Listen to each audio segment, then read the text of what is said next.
السلام علیکم۔ آج میرا عنوان ہے پاکستان اور قائد اعظم محمد علی جناح۔ جیسا کہ آپ سب جانتے ہیں کہ 14 اگست 1947 کا دن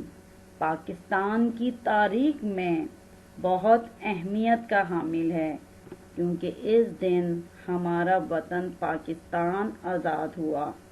اور آج ہم اس ارض پاک میں جو سکھ کا سانس لے رہے ہیں تو وہ صرف اور صرف قائد اعظم محمد علی جناح ہی کی بدولت ہے۔ یہ حقیقت ہے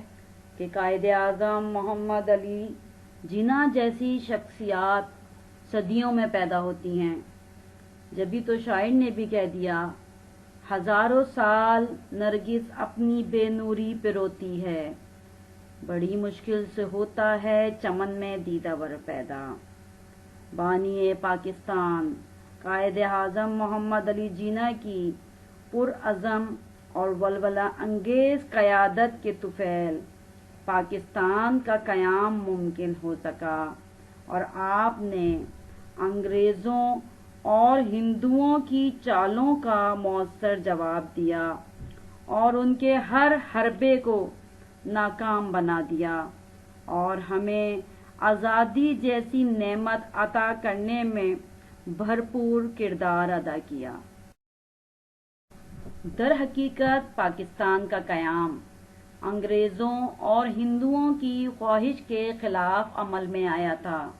بلکہ ہندو تو یہاں تک کہہ رہے تھے کہ پاکستان 6 مہینے تک بھی قائم نہ رہ سکے گا، لیکن پاکستان خدا کے فضل و کرم اور قائد اعظم کی مدبرانہ قیادت اور مسلمانوں کے جذبہ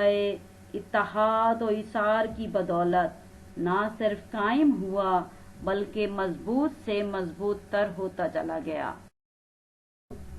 اور قابل فخر بات تو یہ ہے کہ ہمارے قائد اعظم محمد علی جناح کی عظمت کا اعتراف مسلمان تو مسلمان، انگریز بھی کرتے ہوئے نظر آ رہے ہیں۔ ہم دیکھتے ہیں کہ ایک امریکی مصنف اسٹینلے والفورڈ نے اپنی کتاب جناح آف پاکستان میں لکھا کہ دنیا میں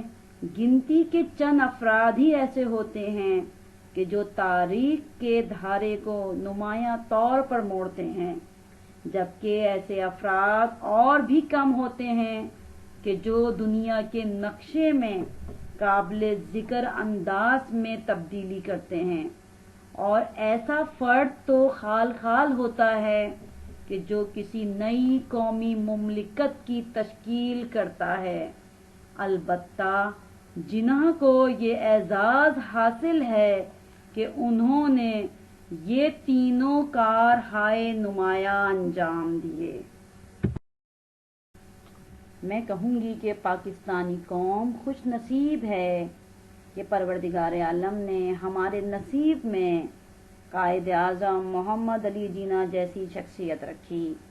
کہ جنہوں نے اپنی قائدانہ صلاحیتوں اور تدبر کی بدولت مسلمانان بر صغیر کے لیے نہ صرف ایک علیحدہ مسلم ریاست حاصل کی بلکہ اس کو مستحکم کرنے کے لیے بھی کام کیا اور رہنما اصول بھی بیان کیے۔